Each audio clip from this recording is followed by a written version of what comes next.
Yeah, sorry, I don't know where to start. Welcome You to Creative Leaders Unplugged. There's that. And then, but we can start because we just had this really great conversation with Dara Douglas. But one of the things that came up was stories. And yeah, so I was just telling Arne, and then we're like, oh, this would be good. Start, hit the record, hit the record. Um, but with stories, it costs me nothing to listen to your story, right? I don't have to, or it costs me some time, maybe some attention, but I don't. A story is just a story. You can just sit there as a very passive spectator. Just, okay, yeah, that's your story. Nice. And if I don't agree with your story, it's your story. It's not, we're not saying these are facts. It's just a story. Okay, yeah, this was your life experience. Yeah, sure. Okay. But stories also give us that space to reflect or, oh, wait, now I look at you in a totally different light because I've just heard this really interesting story about how you handled something, right? And so I think that's very interesting because stories are very unassuming. Oh, yeah, let me tell you a story. Oh, yeah, sure, whatever. Where, hey, can I change your mind on a topic? yeah. That requires a lot more of a buy in. Or, hey, let's debate about this. But if I just share a story, it's very unassuming. Stories are we underestimate the power of, Yeah. of good storytelling Hmm. because it and there's all sort of science around this where they can measure basically your brain activity um, while telling a story and listening to stories. And it turns out that if you listen to a story, um, it basically activates the same brain patterns as the storyteller. So your brains literally align. It is sort of something that um, I'm not sure how to call it, mirror cells or what have you. So we learn by copying each other. Yes. So if I see you um, do something and I just look at it, I'm not doing it, but you're doing it. You're kind of, Hmm. picking up a cup of coffee or something like that, whatever, something, a task. My brain has the same activity as your brain. Sort of it mimics that. So because we learn, we say, oh, that's interesting because maybe I can learn from that and I can copy that if it's a new thing or something. And Hmm. so storytelling literally aligns brains if you listen to a good story. And it means that we become part of it. So you know that if you go to a movie that really touches you, it's emotional. You're connected to it. You Yeah. respond physically to it, right? It's not it's not a superficial thing. So listening to real stories of real people that does something to you, and it's so if you want to convince anyone about something you believe in, telling a story about you know your experience, your lived experience, something that some kind of transitional moment or something. You that's that people will see you differently. First of all, you'll change their minds directly because you just changed the way they look at you Hmm. because you Hmm. shared something. And yeah, so stories are it's interesting. Storytelling has been very popular for a long time, and then it somehow disappeared as sort of a thing that we teach or a skill that business people want. It's never Yeah. really disappeared completely, but it has been less popular, and Yeah. it's all of a sudden it's emerging again as a really important skill. And of course, it is when you look at AI and technology, real lived experience, real stories. Hmm. That's what separates us from whatever AI, whatever technology, whatever Yeah. computers can create. That's lived experience. That's us. That's human, right? That's what separates us. That's what makes us human, and that really connects to us. And so, yeah, Yeah. Yeah. And I'm also thinking of like the power of self storytelling as well, right? You can have, I don't know, say you have three sequential events happen in a row. That's usually how sequences work. in a row, yeah, You have three like unfortunate events happen in a row, right? You're just having a bad day, right? You can tell yourself some story about it. You can tell yourself multiple stories about what it could potentially mean. And based on the story that you tell yourself about those three bad events that happen, it can also change how you view that experience or what you get from it or how you approach it. And that's just for yourself storytelling, right? And we do this a lot subconsciously without fully realizing it. So what is okay, these are the facts, right? Maybe I spilled my coffee and then, I don't know, whatever. But what's the story behind that? And Yeah, exactly. I think storytelling, I mean, we tell ourselves stories that we can also change the story we tell ourselves, right? So, so when you have, I mean, I've done storytelling exercise a couple of years ago. We did a storytelling workshop, and we had we had people tell stories about things that happened to them that had a lot of impact, and these were not positive stories. So sort of very emotional stories that some of them had never even shared with anyone. And they shared these stories, and we talked about the stories. And actually, by sharing them with a group of people that were not friends or family, just as a workshop, and we realize it's also flexible because it's what you told yourself about what that meant, that story. Because when we talked about what did that story actually teach you and do for you, how did that story shape you as you are now, they went like, oh yeah, that actually had a lot of impact and also positive impact. And so actually that was a pivotal moment, and it was maybe painful, but I would not be here without that experience. So actually, that was a framed really it. interesting Yeah. learning. I learned so much about myself. I actually learned that. So it was one lady. She talked about a painful moment, but she actually, in hindsight, thought she said, "Well, actually, I was quite resilient. I pushed through this. If I think about it now, huh? Yeah, actually, it was painful, but actually, I'm quite proud of that. I kind of went through it, and now I'm here." And so that changed the story for her. That's It fascinating. changed the Yeah. story. So you can change your past, right? It's not a set in stone. It's not a given. It's like this is what happened, and that's what it meant. You know, like no, actually, it meant other things too, Yeah. right? So, anyways, yeah, that was sort Well, of like, oh, you can it's really rewrite. interesting you mentioned that because something I've been personally doing for the last 7 or 8 years is every day at the end of the day, I write down the best moment of my day and I put it on a little piece of paper and I drop it in a box. So I now have probably over 2,000 data points of it's a little piece of paper with a date written down and the best part of my day.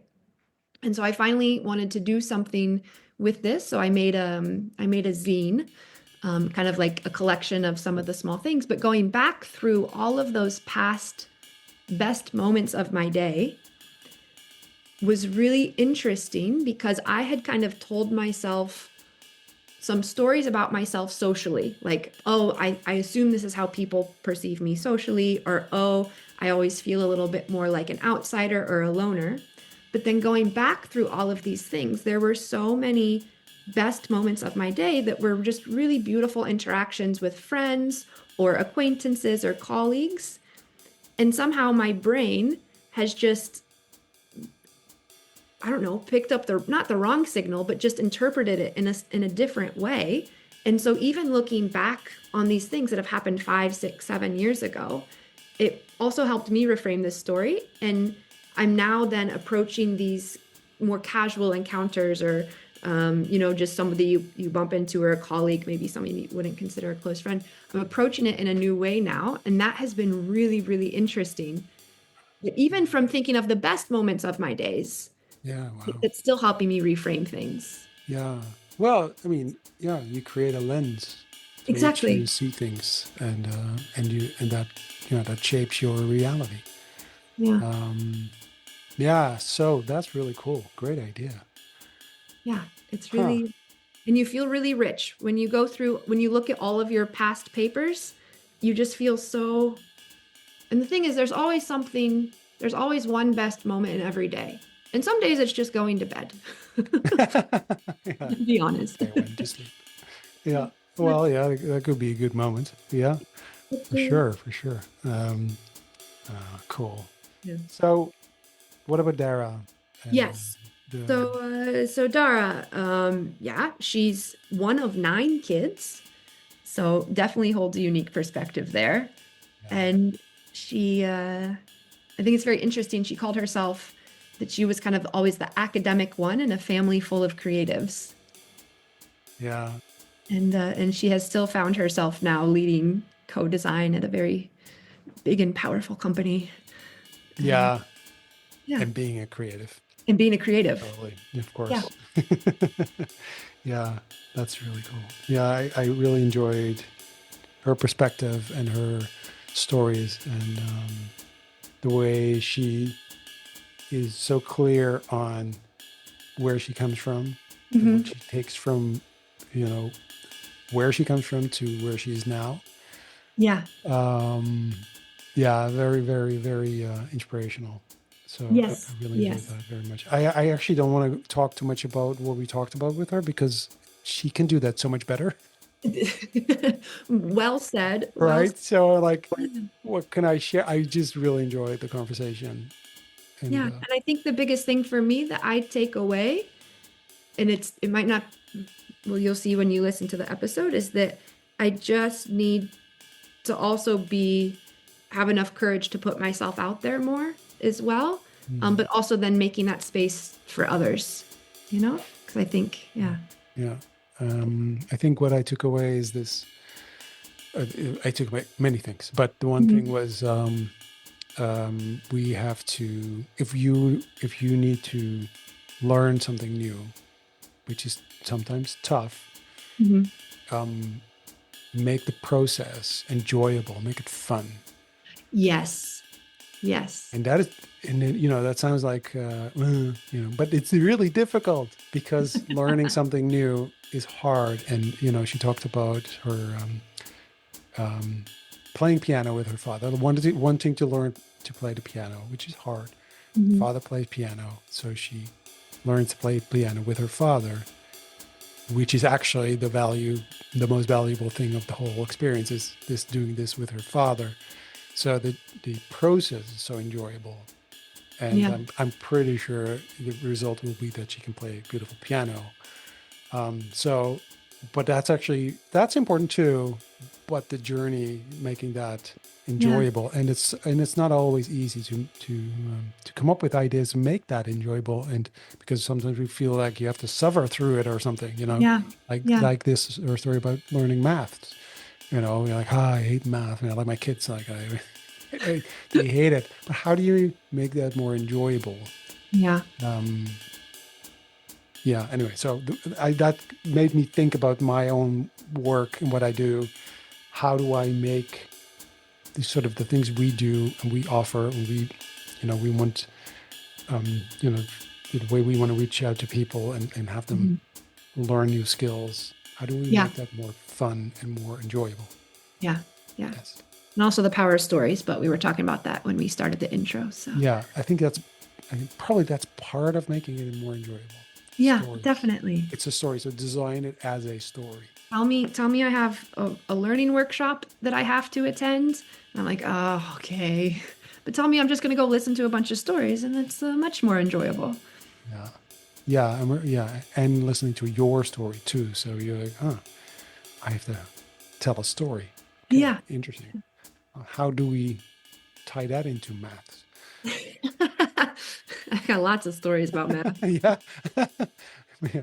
Hmm. Anyway, okay. So those were my main takeaways. But again, there was So many. so many things that were said that I so enjoyed, and she's very good at explaining these things and talking Really. about this herself. So yeah, should we listen to the podcast? Yes, we should. I am a wife and I am a sister and a daughter. Um, as a sister, I am a middle child and I have a big family. So for me, I'm all about bringing people together and often solving conflicts. And that tends to be my role. I'm the mediator in the family. I am, as a person, super interested in other people, semi-extrovert. I like to recharge internally and sometimes have time to myself, but I get my energy from being around people.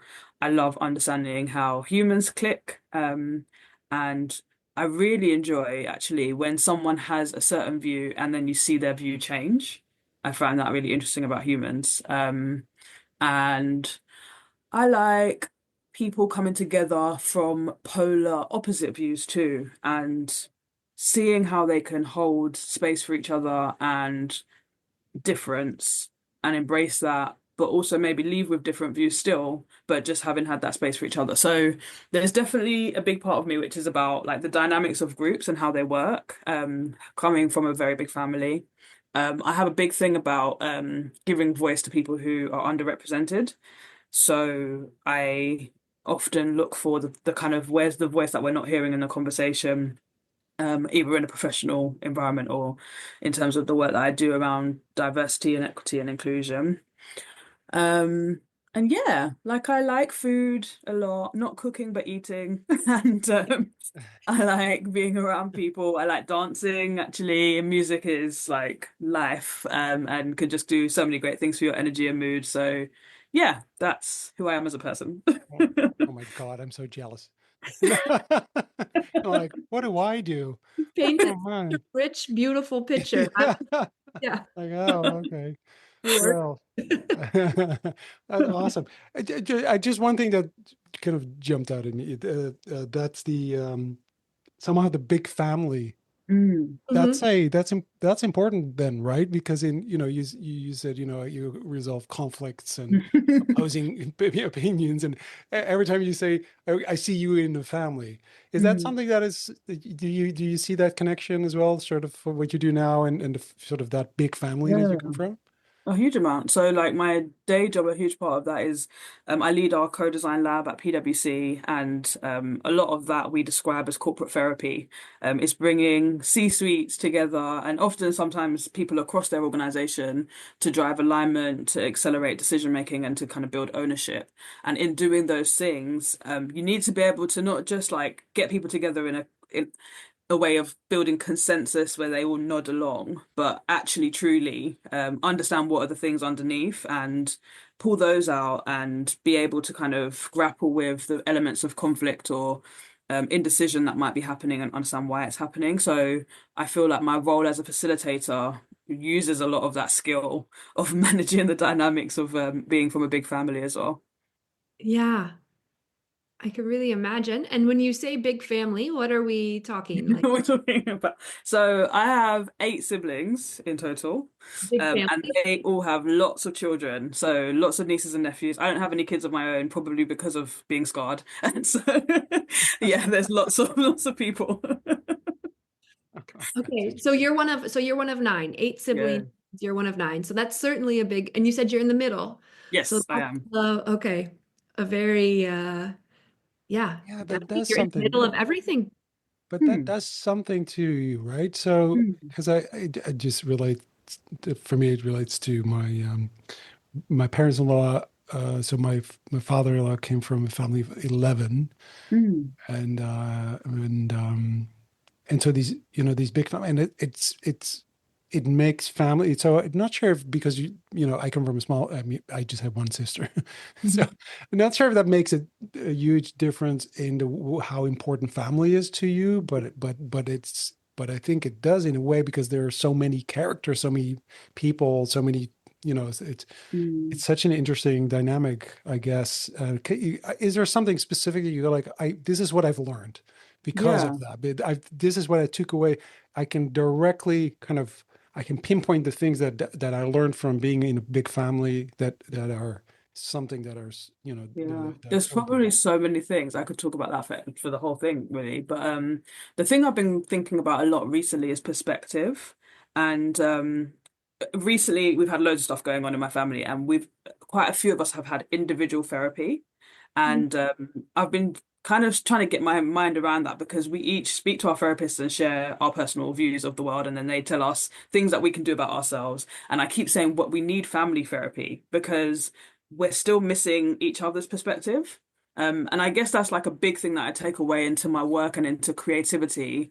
A lot of it is around like how can you take yourself outside of your own perspective, whether that's through people or through things that help you to see the world differently and then challenge your current framing. And that's not something that everybody likes to do. Some people like their perspective and they like their assumptions and they're happy to stay with them. But for me, in terms of like how you work in a system, I think it's being able to shift perspective a lot. That's something that I've been thinking about recently. Yeah, I did, so it's something I do every now and then. It's constellations. Actually, with Mm. Morgan, this is how I met you. When we did these constellations, we did an experiment. Basically, this is from family therapy, right? So you Yeah. basically put yourself in a space, in the position that you feel kind of comfortable and also relates to other people. And so either you're really far away from someone or close to someone. And that was very confrontational, by the way, Yeah, very, yeah, very scary, especially family. But I don't know, it's interesting, but with colleagues too, with when you do that mm. with your team, because you can't, your body can't lie. Yeah. So you can talk a lot. People can go like, yeah, no, it's not that bad. It's okay. I'm fine, blah, blah, blah. But then your physique, your body, you can't Mm. lie. You can't go like, yeah, I'm really close to you. Yeah, Because it's you're not when so you're good. not, that you're clearly not. That's uncomfortable. So you'll move See the away. You're like, I'm discomfort on your sorry. face. Yeah. Yeah. And I remember Morgan with when we did that at the school. Mhm. Where we met, there was one lady. She really so people were in a group and a bit confused because it was an experiment for everyone. But one lady, she really walked away. She was somewhere down the hallway or somewhere. I didn't know what happened, but Yeah. because you just can't lie, and she was like, I Mm. feel totally disconnected from this, and Mm. so interesting how that family Mm. and where I'm going really is this connection between family and colleagues and team and company. Because I Yeah. just read this article about someone and it was I don't know, it was a thing on LinkedIn, I guess. And a lot of people agreed with this. And I was kind of a little bit puzzled by, and it was, they said, this idea of talking about your colleagues as family, Oh yeah. the people, that's not family. These Mm. are not, it's completely different. It's not family. And I thought, yeah, it's true. But in a way, is it? Because family is also, you don't choose your family. You don't choose your colleagues quite often either. There is Mm. something about this. You're stuck together. You're going to be very different people. Um, and you need to kind of do something together and create Mm. something together because you're kind of, your family or colleagues. So how do you feel about that? Because it's Yeah, I saw a puzzle for me. similar post and I was also trying to get my head around how do I feel? Because I really love my team. Like I think I've got a real great culture in our team where people are open and vulnerable and we know probably quite a lot about each other's personal lives Yeah. and struggles. And part of that understanding where people have come from, I think allows us to approach our work Mhm. um yeah, with so much power and understanding and empathy. But I also do think that boundaries in the workplace are important and kind of um, knowing that ultimately this is an employer and I'm an employee Mm. and they don't have the same attachment to me as my actual family and I could be gone any day. I think that is an important thing too. So I think it's yeah, it was kind of like in my mind as I don't know how I feel about it, but I think maybe what I was taking away from that post was this sort of toxic narrative of we're a family and we're all in it together and like trying to use that as a way to take you away from your actual family and things like that. Oh, So yeah. that's kind of what I took from it. So I Yeah. think it's in balance. It's in balance. I definitely think there's so much value in having human connections in the workplace and not seeing it as a transaction. Yeah. And the more that you can do that, then you can bring out more from your teams and from the clients that you work with. And so Yeah, bringing families that can be humanity is toxic. important. Yeah, families can be toxic. It's not true. like, oh, your family. If you can come from you can come from a broken family, and then the company is actually way better family for you because you That feel is true. way safer than. I mean, it's not. Yeah. It's not like one or the other. It's not like Yeah, that is true. it's people have relationships, and another thing, um, maybe this is something, at least the way I have experienced it, is that if you are in a creative team, so Mm, I come from a background of agencies, creative agencies, design mm, teams. They are sometimes there's a, I don't know if this is true, but I felt that there's more vulnerability needed to be creative, and Yeah. so you are becoming there's more. I don't know. I have always had this family feeling with the teams I work with when there were designers and creatives, because they were vulnerable, that they had yeah. to show their sketches, and they're so Mhm. personal, and so maybe is there connection to Yeah, with I think that? so too. And that's like, well, you talk about the psychological safety point, isn't it? So we we want to feel that we can come as we are, be who we are, and bring our ideas. And so when you're creating that, that's how you feel at home, right? Like you can be who you are. You don't have to dress up or pretend like to put on a persona. And so the more you can have that level of like authenticity and openness and vulnerability, I think that brings the best ideas. So how you create space for that as a leader, where people can show up authentically and challenge staff and call things out, and also throw something in they're not quite sure of or they haven't quite perfected yet. I think that kind of comes back to the whole point around safety. True. Yeah. And I'm thinking because you mentioned that you lead the, is it the co-creation lab? For a design lab, yeah, but Design lab. similar. Okay. Yeah. Yeah, yeah. Yeah. So you lead the co-design lab, and I think you're in the UK. Is that Mhm. correct? Yeah. Yeah. Okay. So also it's a bit more of a hierarchical country a bit compared, I Mhm. mean, at least compared to the Netherlands, which is very flat. And you mentioned that being in the co-design lab is oftentimes like corporate therapy. Mhm. So how do you, because if a bunch of people were to come in and say, okay, we're going to work on this campaign or this idea, you can't immediately start there, I imagine. So then what is your approach to, yeah, bringing all of these people into a place where Yeah. they feel comfortable working? Yeah. Um, So it's interesting because what we do typically, so people often see our work show up as a workshop. That's like the most visible element of it. But I guess anyone who builds workshops knows that all the work is actually happening in the preparation for. And so we do something called a sponsor process, which is an opportunity for us to start to understand the system that that client's operating in, and take the different perspectives within the organization, maybe 4 to 6 people, and start to understand like the trickiness about their problem. So usually problems surface in a very rational way. They're trying to create a new operator model. They want to implement a new system, but we try to use that sponsor group to unpeel the complexity from a emotional and a rational perspective as well, and see how we can get a better understanding of what is preventing them or what's making it tricky.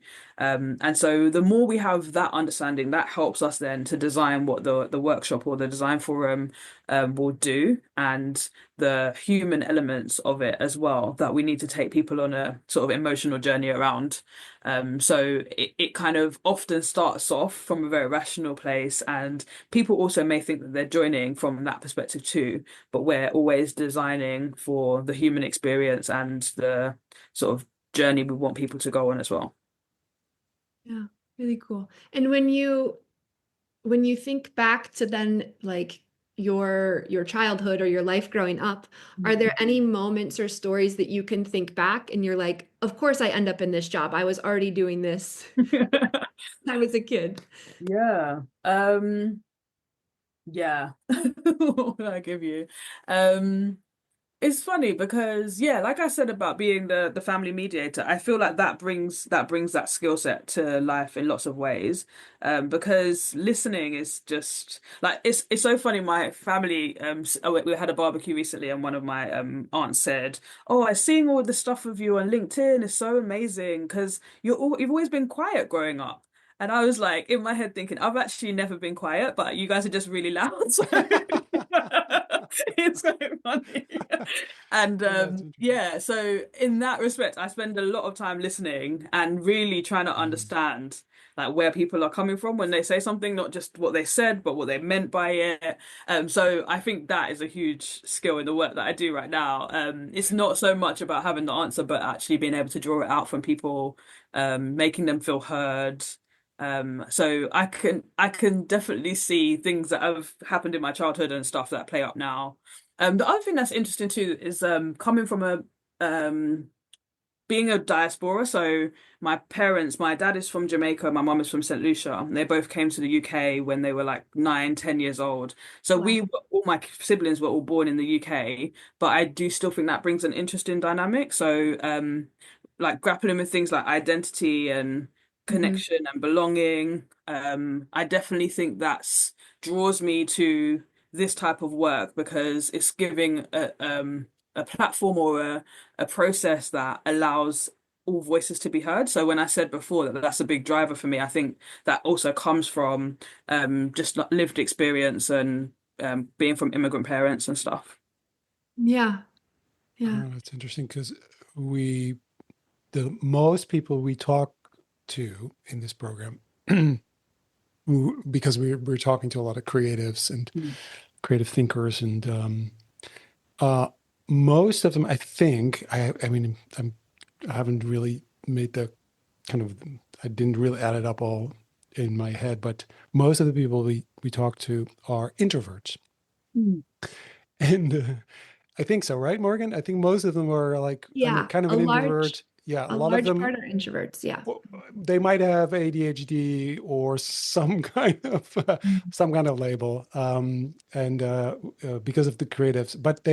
But what it actually comes down to is not so much the label they get or whatever. It's more that they are, all of them are a little bit of a how to say it, a misfit in a way. Mm. They're kind of, they're in a world that they don't feel that they really belong into, but that Mm. actually gives them this other way of looking at things, which is so helpful Yeah. for the organizations they work for because they have this other point of view. So Yes. so in a way, I think I'm hearing that as well with you, right? So although Mhm. you are an extrovert, which doesn't fit the program, Yeah. you know, Apologies. Yeah. you're like, what is that? What do you Yeah. Showing do? off our data collection here. Yeah. Yeah, yeah, we were on a roll here. Like it's The all under. outliers. These are the most interesting parts, though, Arna. Yeah, This now is there's an outlier of all the outliers, which is But I confusing. do really agree about the Misfits point. There's a song I was listening to the other day, and I was like, "This is so." It's called like "Find Me Where the Wild Things Are," and the whole lyrics is about like just not being from here, but I'm okay. I'm gonna play my drum and make my own beat type thing. Yeah. And I feel that so much as an identity of the team that we work in, where lots of people have been sort of slightly misfit within the overall PwC organization, and they've like gravitated to each other around this type of work. But overall, that kind of from what I talked about in terms of being from a migrant piece, I think it brings something where you always sort of enter a space assuming that you'll be the minority voice. Mm. And so I think that kind of brings some different skills in there, like yeah, like your ability to adapt and evolve, and definitely resilience to kind of whether your voice is heard or not, and also your ability to kind of move from different spaces. So those types of things I think add to the creative narrative for myself personally. And it's interesting because your question, Morgan, about my childhood, I actually was very like maths focused as a young student and did economics as a degree and then joined PwC. Like it was very linear and it was very kind of organized and logical in terms of my thinking. And I Mhm. would never have described myself as a creative. And my family are lots of musicians and artists and tailors. And I was always the academic one, and academic meant mathematical. And Mhm. so I think even in that I almost assumed that I didn't have the capability to be creative. It was just not something that I got the gene for.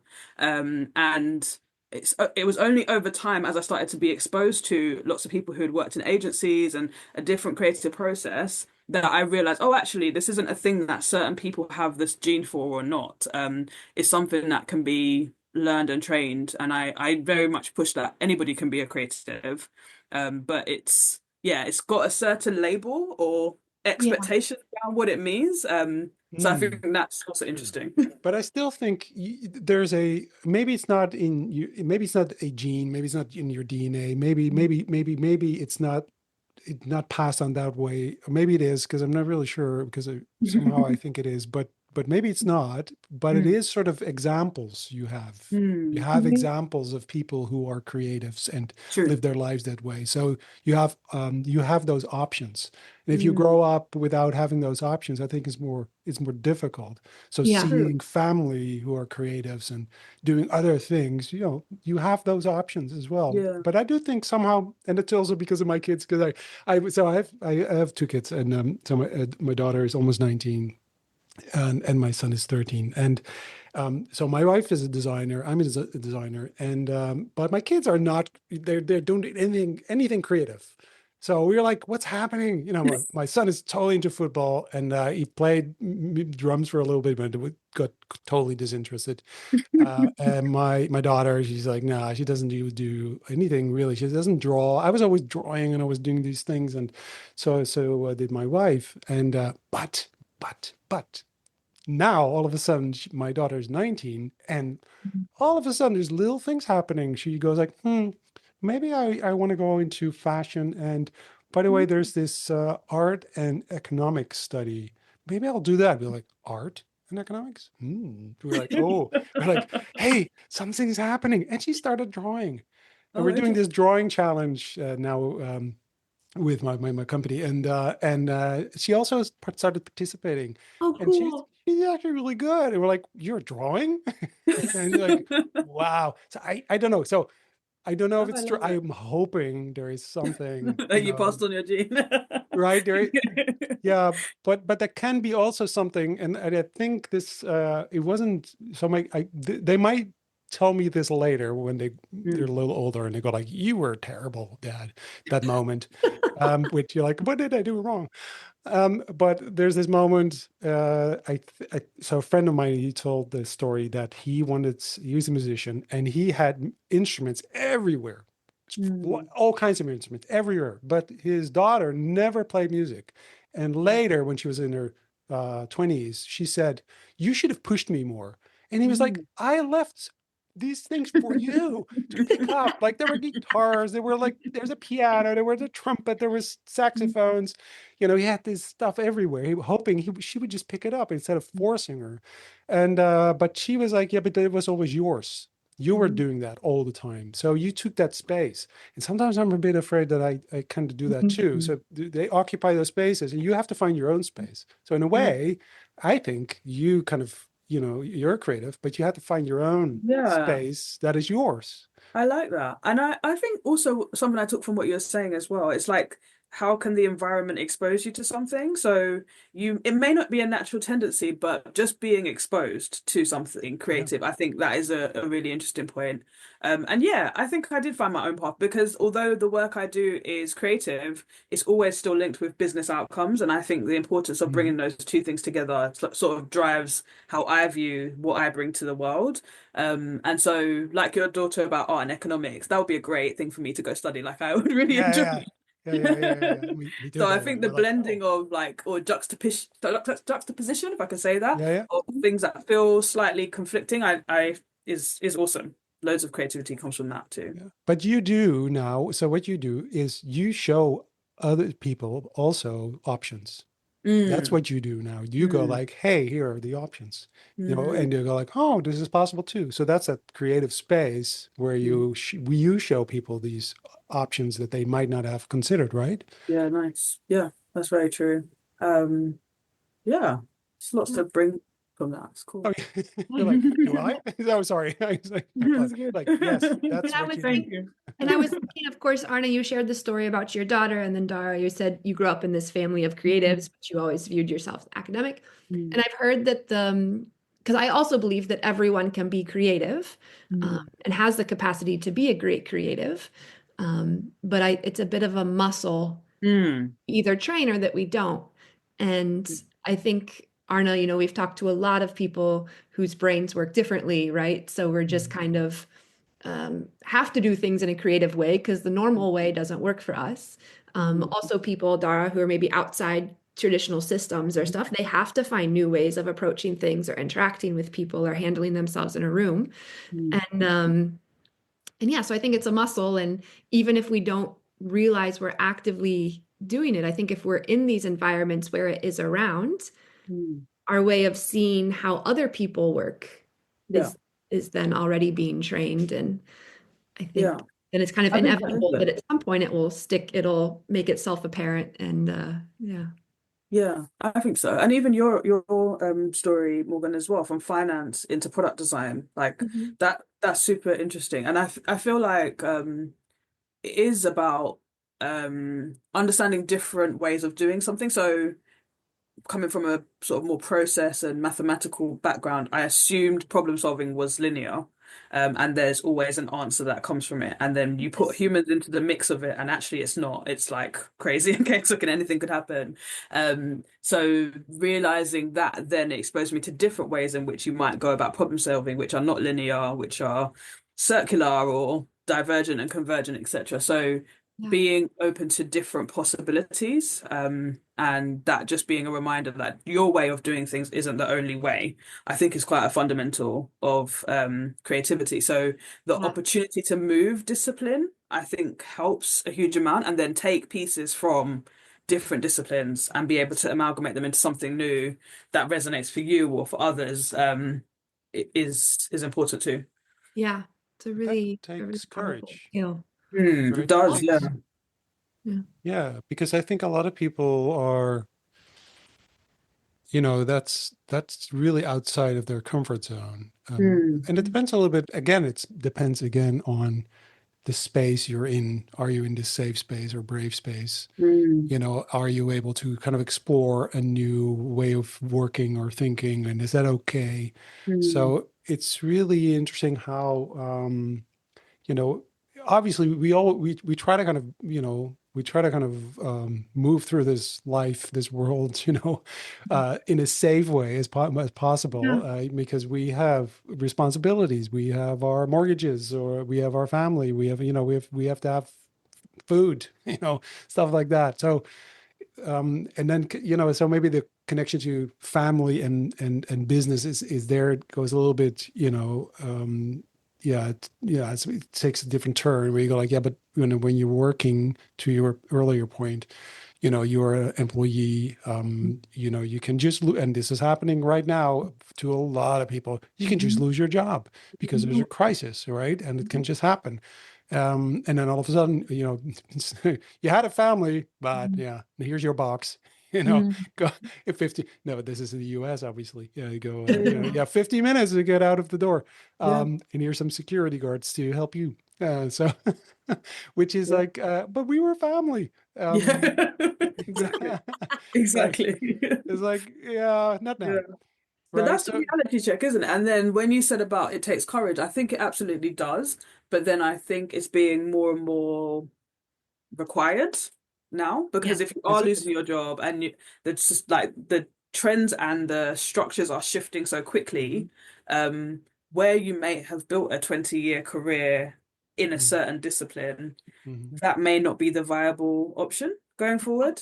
Yeah. So the more ability that we have or we build in people to move and to learn and to kind of experience things outside of what they know, I think that's like key for our, let's say, career survival.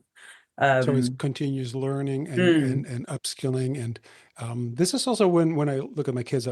So my daughter, right, she's looking mm, for something to study, and mm, but so she does think like, this is, I need to choose, and mm, it has to be the thing I'm going to be doing later. And I mm. keep telling her, no, no, no, this is just the first thing you're going to study. Yeah, You're going to Yeah. do other things, because this is not yeah, going to end, because what you might, when you finish this school, the world has shifted again yeah, and changed yeah, again, Yeah. definitely. right? And so is it something that, if you look at education and from actually from when you're a child up to when you're an adult, Mm, I mean, this needs to change as well, the way we learn, right? The way we Yeah. are educated. Yeah, for sure. And And trying to get the balance of like the content versus the way of thinking. So, like the current curriculum or education system is very much focused on the content that you need to learn, and you yeah, learn that content and you complete an exam, and that like verifies whether you're any good at that content. But it's not really testing your way of thinking. Mhm. And that's the thing that's interesting to explore. So, how do you build more curiosity or experimentation or agility or like those kind of things within content? The content could be whatever. Like as you say, pick any subject, doesn't really matter, just one that you love. And that might be no longer necessary in 3 years' time, but you know, at least you enjoyed it at the time. But more interestingly is the way of thinking. So I was listening to a talk recently about like what the future of education should be from one of the founders of Google DeepMind, and he was saying, actually, I'd still encourage my kids to do STEM subjects, and I think learning maths is a great thing to do. And I hear so many people say, "Oh, why did I learn Pythagoras theorem?" or "Why do I have to learn algebra?" It's not actually about the thing; it's more about what you learnt about problem solving through that. And so I think there's something in Exactly. the education system of like helping people understand the what is it? The mindset or the frame, not just the content inside it. Oh Which I yeah, yeah, think this is so. I mean, oh my God, this is such a big thing. This is such a big topic, and because exactly. So, which is such a good. I mean, why do we learn math? Why do we mm, learn anything really? yeah, Um, when it's hard and yeah, you're not really sure how to if you're going to use it. yeah. It is. I so believe that. So I mean, so I have dyslexia. I hated math, but it is math is a way of thinking. It helps you. It's also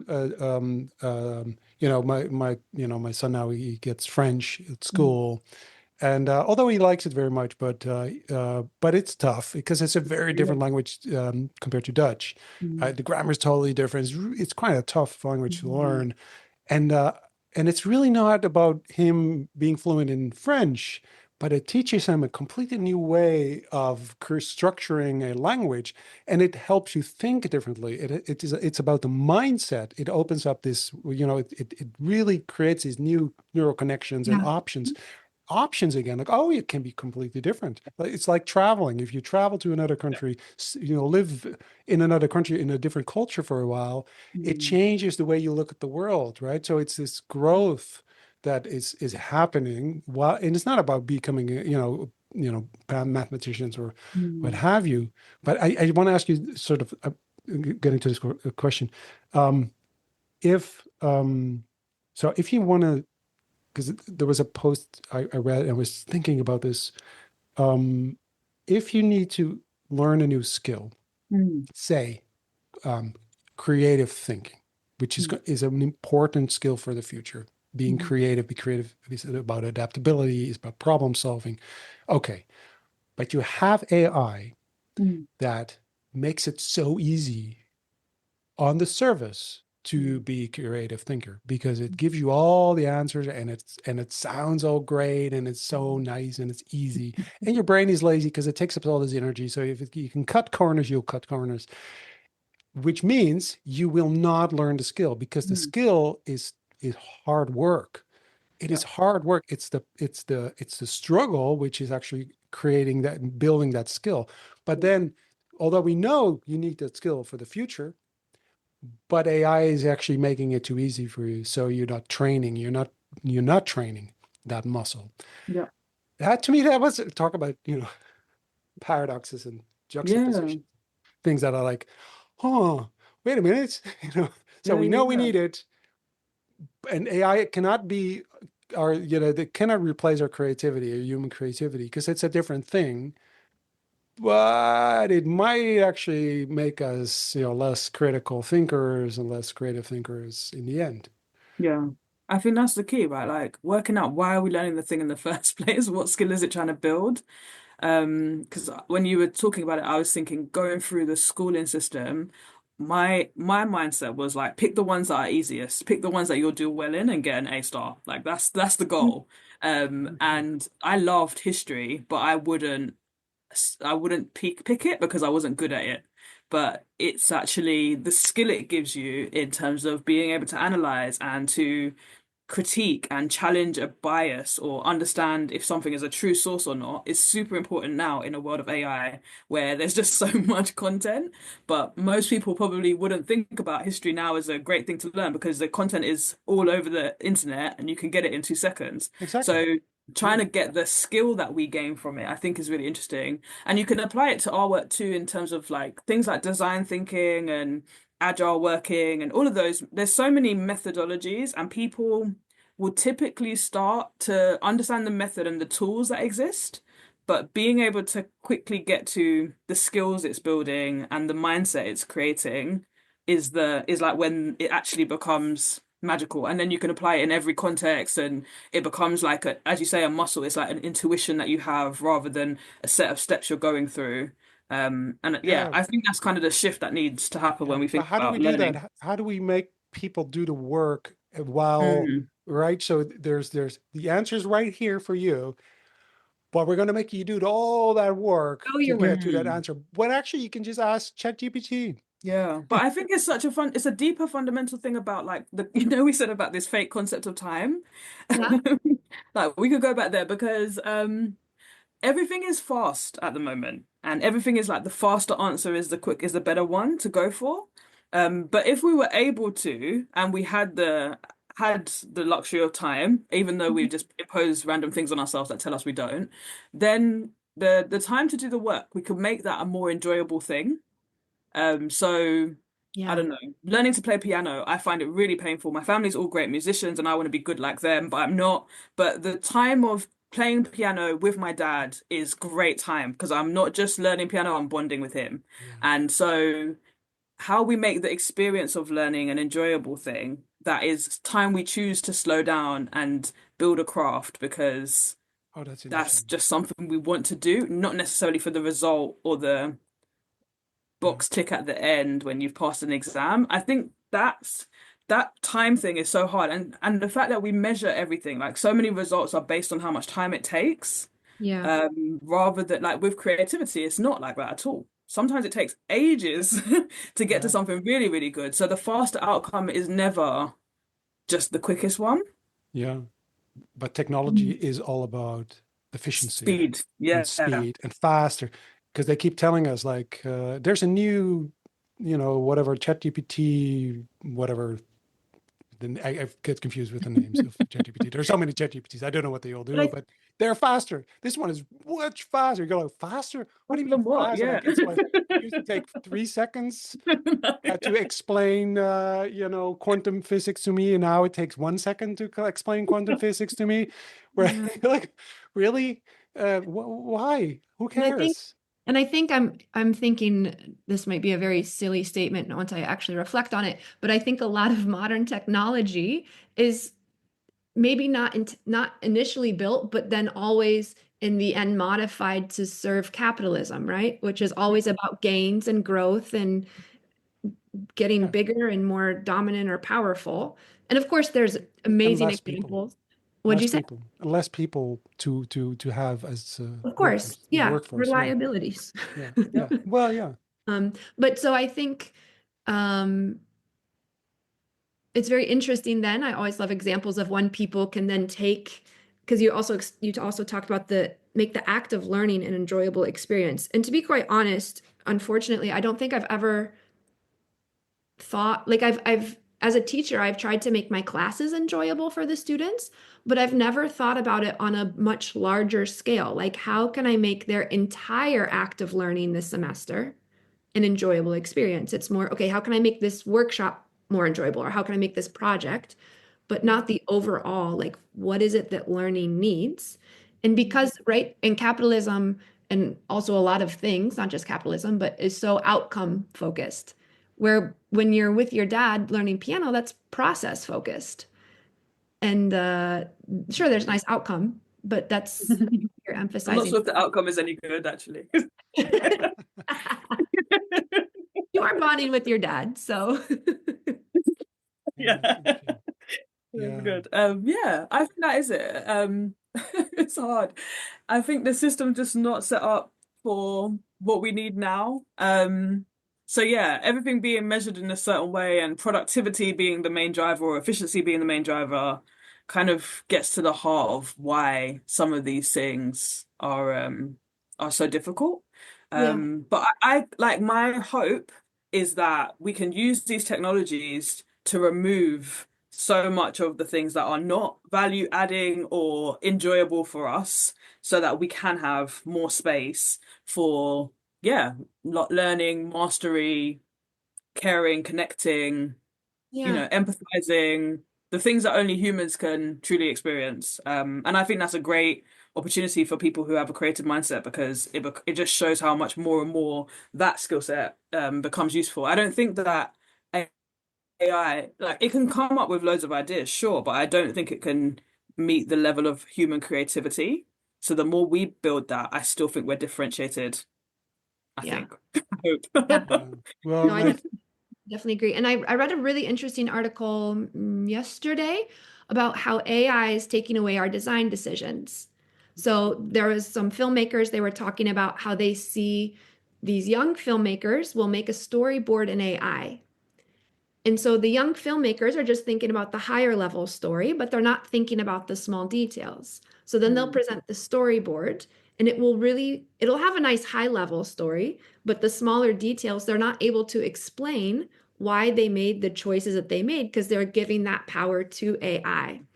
And it's those mm, small choices as well along the way that really make the difference between, yeah, something that really brings us to life. And I think we're just at the start of that. I mean, with every new technology, there's this moment of, nowadays everyone has a camera. My first job was a photographer, and this is like, what was that? Oh my God. I'll say the early 90s somewhere. My first little job, I was a photographer, and I had to develop the film, and all that. Mhm. And now the camera I had then, and compared to the camera I have here on my phone, was a terrible camera. This camera on my phone is way better. I mean, it's amazing technology I have here. Everyone has a better camera than I had when I worked as a photographer. Um, are we all amazing photographers? No, we're not. There's, not, no. My camera, the camera I'm using now for photography, it has AI built into it. It detects animals or your eye, whatever I wanted to. I just say make a picture of cars, and it just it detects cars. It's crazy, right? So it takes away a lot of the I know things that just kind of the mistakes that you can make or the accidents, the happy accidents, basically that Hmm. you can create, right? Which is actually where most innovation and new ideas come from, by happy accidents. Like, oh, we made a mistake. That's our creative ability as humans is making mistakes and recognizing them as serendipity and saying, actually, it is actually quite a nice. So, and so the most creative thing AI does is the hallucinations, actually. Yeah. That's the most creative thing it does. Everything else is boring, Mm. right? And so I don't know. I think there's these are tools. These are, but Mm. we just have to discover Yeah. them, and there will be people coming to the service who do amazing things with it. I've seen little films made by people with AI that I was like, wow.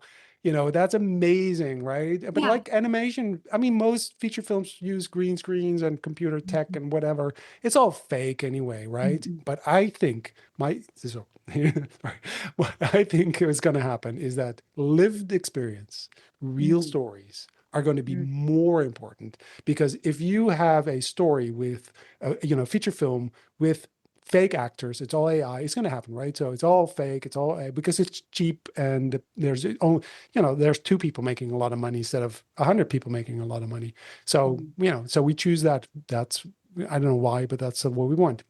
Make a lot of money. So two people make this amazing movie using AI with a few prompts, and it's emotional because we like, we put him, that's what we do. Kind of, even people put sort of human kind of emotions onto a robot vacuum cleaner. They give it a name, and we do that. We're silly, so we get emotional because of this film, right? But it's fake. But then you have a documentary about a real person with real lived Mm. experience that Mm. really reaches us, that touches us. Mhm. Yeah. That's not so that's going to be a bigger difference more and more. Like, we want to Mm. have real people. I want to see real people. I go to the theater to see real people, and they Mhm. might make a mistake, which is okay because it's real. And that's going to be more valuable, I think.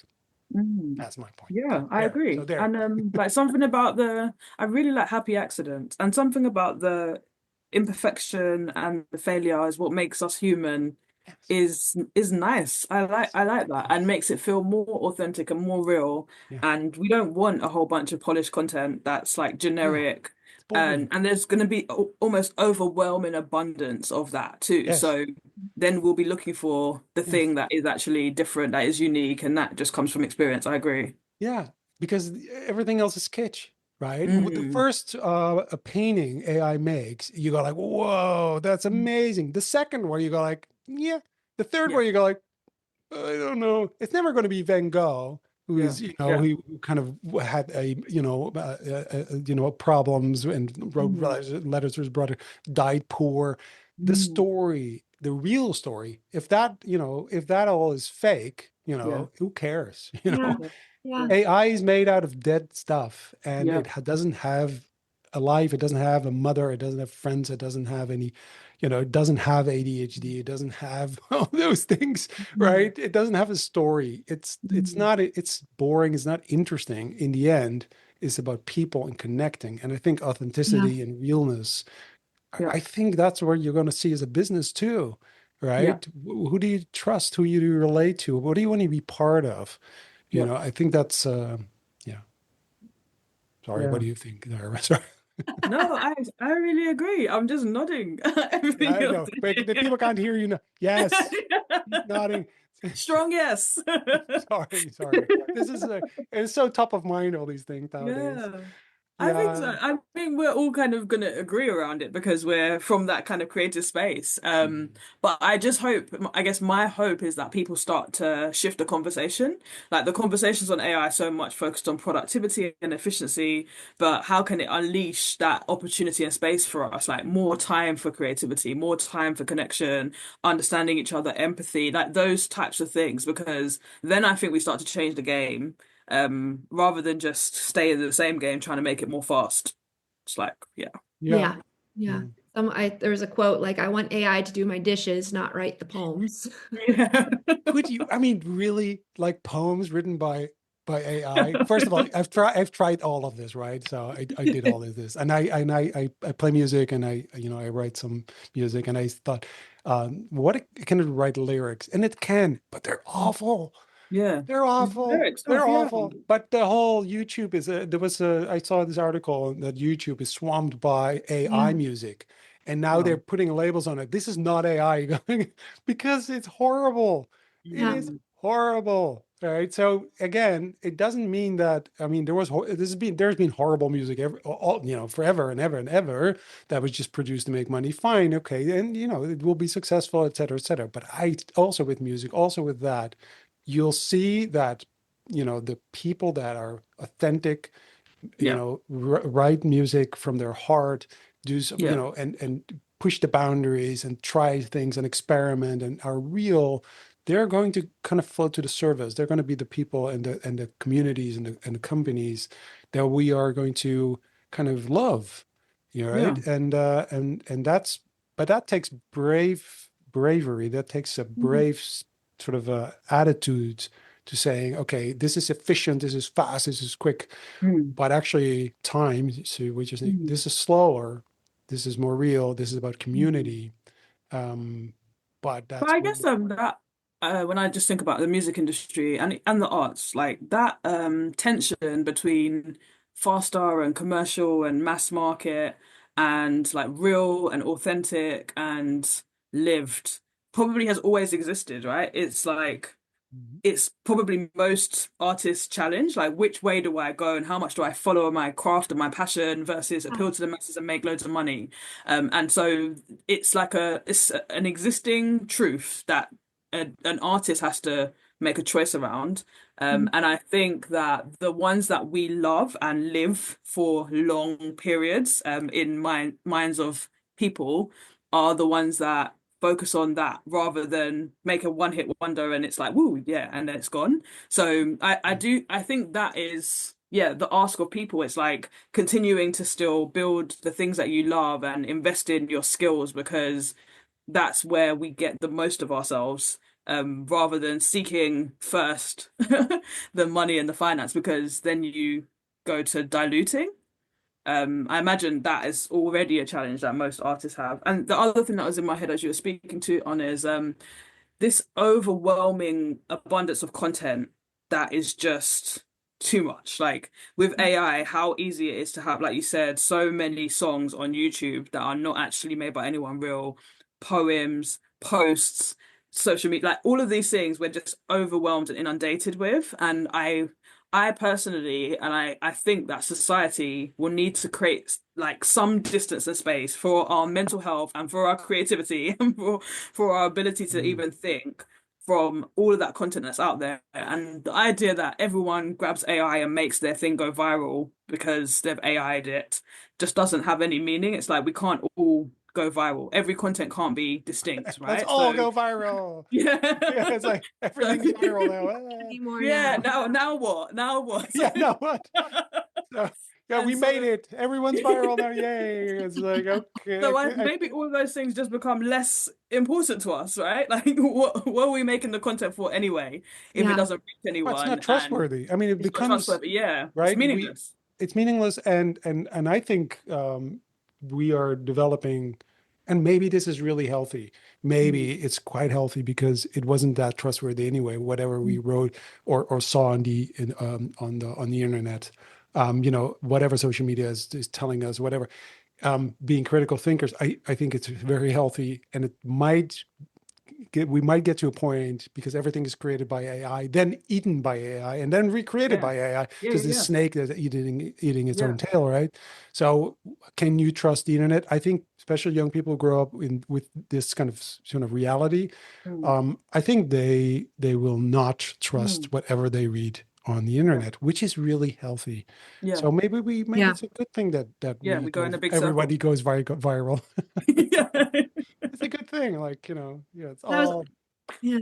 And I was thinking back to the artists who are making horrible music, right? And you can classify horrible in different ways, right? Something can just not be my taste. Doesn't mean it's horrible. There can be, yeah, like how did this even become a number one song? This is literally just rhyming the same words over and over again. Um, but also when there's really truly horrible music, there's also something at stake, right? Like you yourself as that artist are putting that on the line. So I'm thinking back to this concert I went to. A friend, I was visiting a friend, and one of their friends owns an experimental art space. They said, but come down. We're having a concert. You guys can come hang out. So of course it's also like an experimental art space. So you're getting these kinds of people who are pushing the boundaries of what is what. And this this guy is an experimental flute and clarinet player. And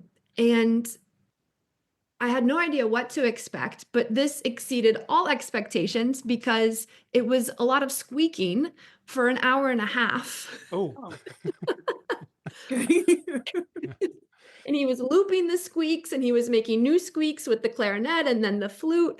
And it was so funny because I would look at my friend and we were both trying so hard not to laugh because also everyone else in the room, right? They have this cool experimental artist vibe and they're all sitting there like so serious, like, yes, this is awesome. I love that squeak. He just put Yeah. it here. That's amazing squeak he just And it added was, to the and squeak. even though I will not buy one of his albums, Yeah. I still absolutely found it Yeah. fascinating because A, he's putting something on the line, he's putting something out there, and he was still brave enough to try something so beyond expectation of experimental flute and clarinet music that it still blew my mind, right? And we can never have that with AI. They're never putting something on the line or losing something by trying something risky.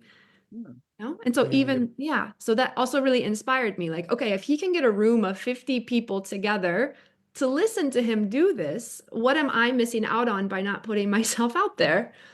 Every That movement has a is counter movement, right? yeah. Every movement has people coming up. This is where, this is where, jazz was born out of that, Mm. Yeah, right? It was a exactly. counter movement. Yeah. So flute and clarinet guy, if you're listening, thank you for your performance. Yes, but we're I won't buy never again. We But won't be coming back. yeah. Dara, last question.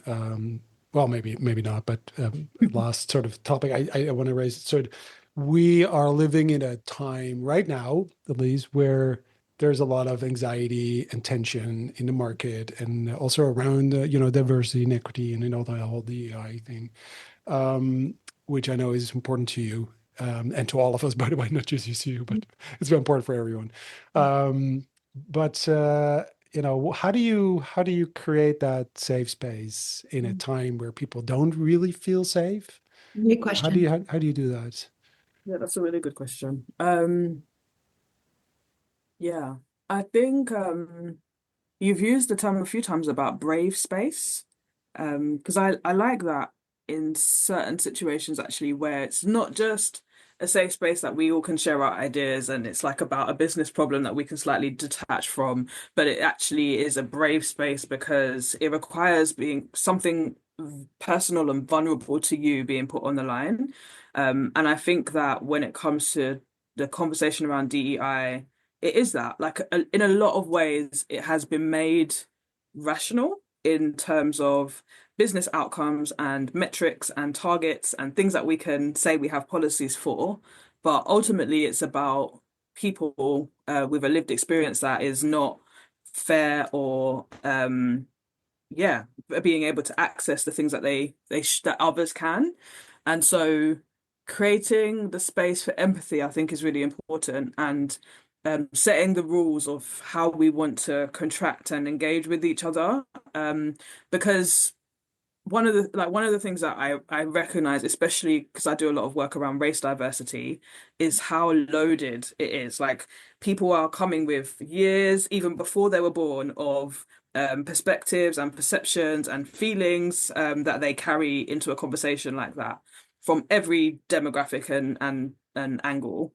And so we talk about sort of three key principles for a conversation on race. It's be curious, be forgiving, and be brave. And so the being curious is recognizing that my view isn't the only view and how interested am I in what someone else is saying. And if they say something that maybe jars at first, rather than conflicting it or confronting it, sorry, actually asking a question about it. Mm, The being forgiven is that there's a recognition that someone might say something that you don't like, but assuming good intentions about where they're coming from.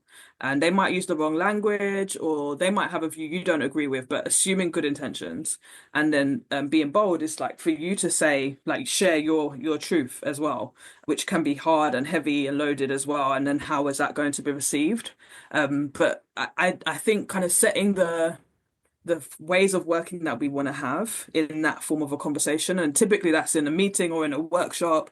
But I think it could be applied in bigger environments and contexts. And at the moment where a DEI, I think, is at a healthy inflection point also, just of like what is it actually achieving and is it moving the dial? And many people on both sides feeling frustrated about the agenda.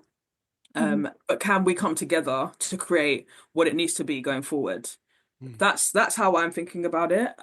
What it needs to be that feels like everyone is a winner rather than some people are winning and some are losing.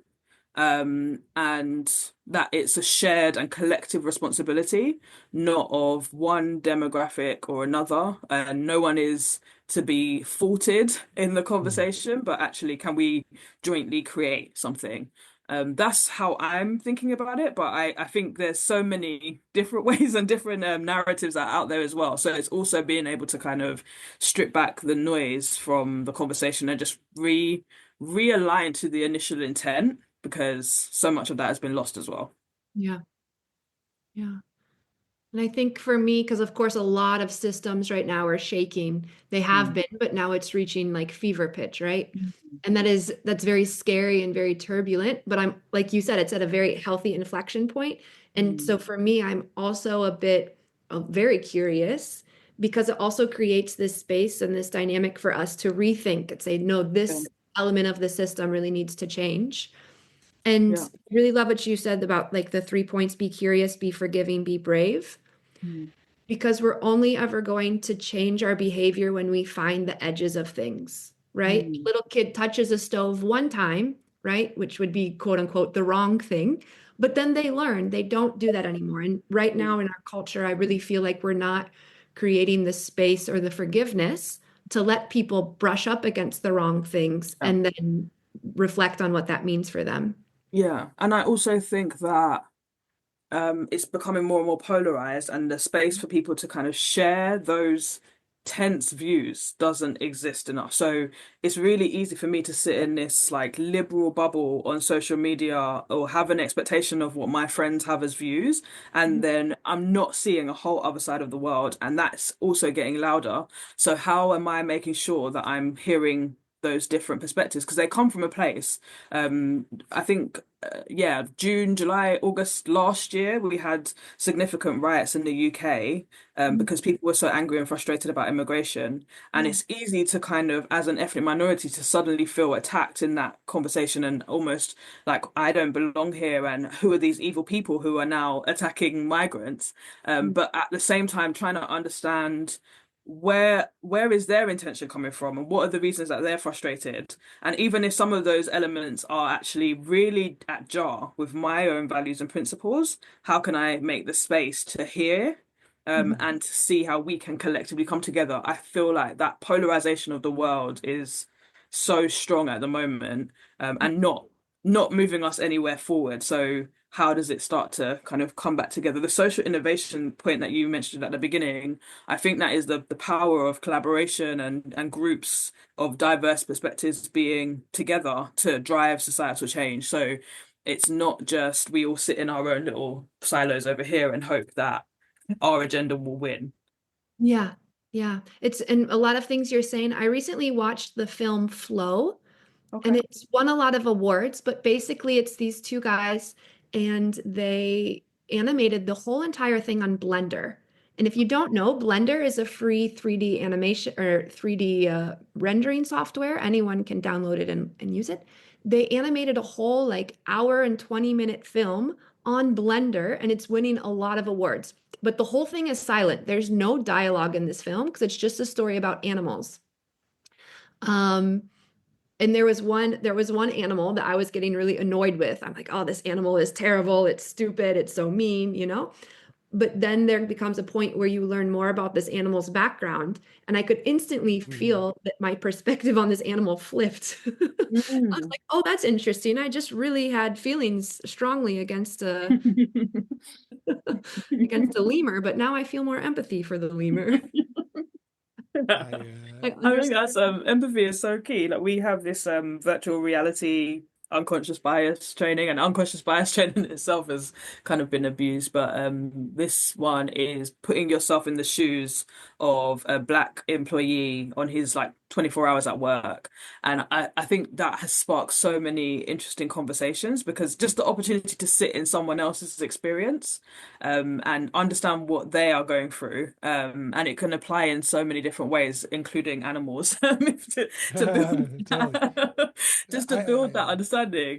I ran a storytelling course a week ago with a large company, and it was a group of leaders, and but they were from a sales department, Hmm. trying not to I don't think I can tell who it is, so I'm trying to kind of not say who it is. But one of the things that was so interesting is that because the storytelling course is about them coming up with their own stories of transition and change and et cetera to connect to people, their customers, but also or their colleagues, or and so these people knew each other because they're a team and they've known each other. But then they started sharing as part of the course, personal stories about change because they had to kind of come up with their own stories. And there was sort of one lady. She shared a story about growing up in Morocco, and she was going to get married to a Moroccan guy, and all that. But she actually then fell in love with this French dude who was not a Muslim and from Morocco. And she was like, so she canceled the wedding. She already had a dress. Anyway, she stood up as she was standing. She kind of, or also body language, she showed the dress and sort of that. We were there with her, and it was all about transition. And actually, then they all turned out really well in the end. But I said to everyone, so now after hearing that story, she became a different person, didn't she? And they were like, yeah, now, because all of a sudden this context or this story, we didn't know that, that's a whole, we never talked about those things.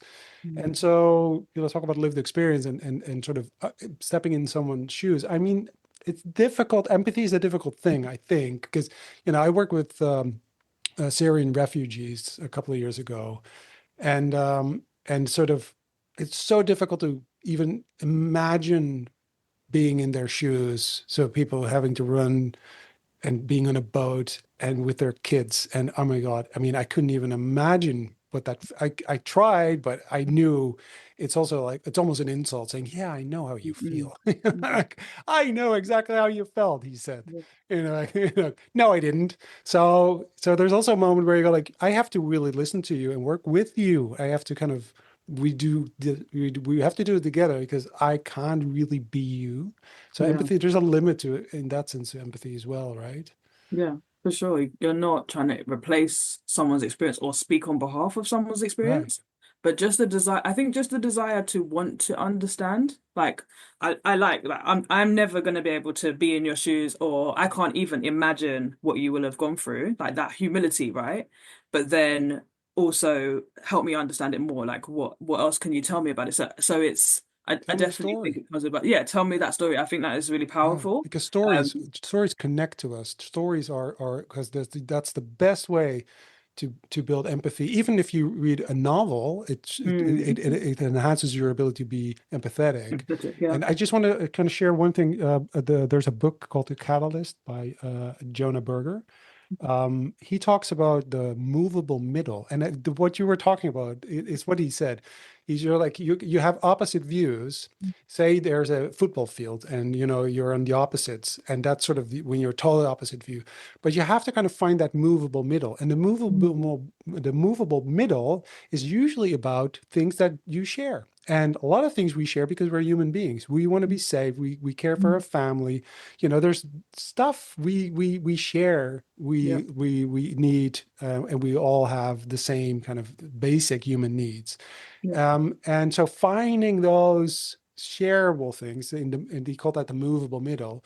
When you yeah, start the conversation there, then because you can become human, you listen to each other's stories, and then yeah. you start opening up to different opinions, and you can kind of move people's minds. Yeah. So And I think it kind of goes back to also the initial conversation we were having about being a family at work and sharing the humanness.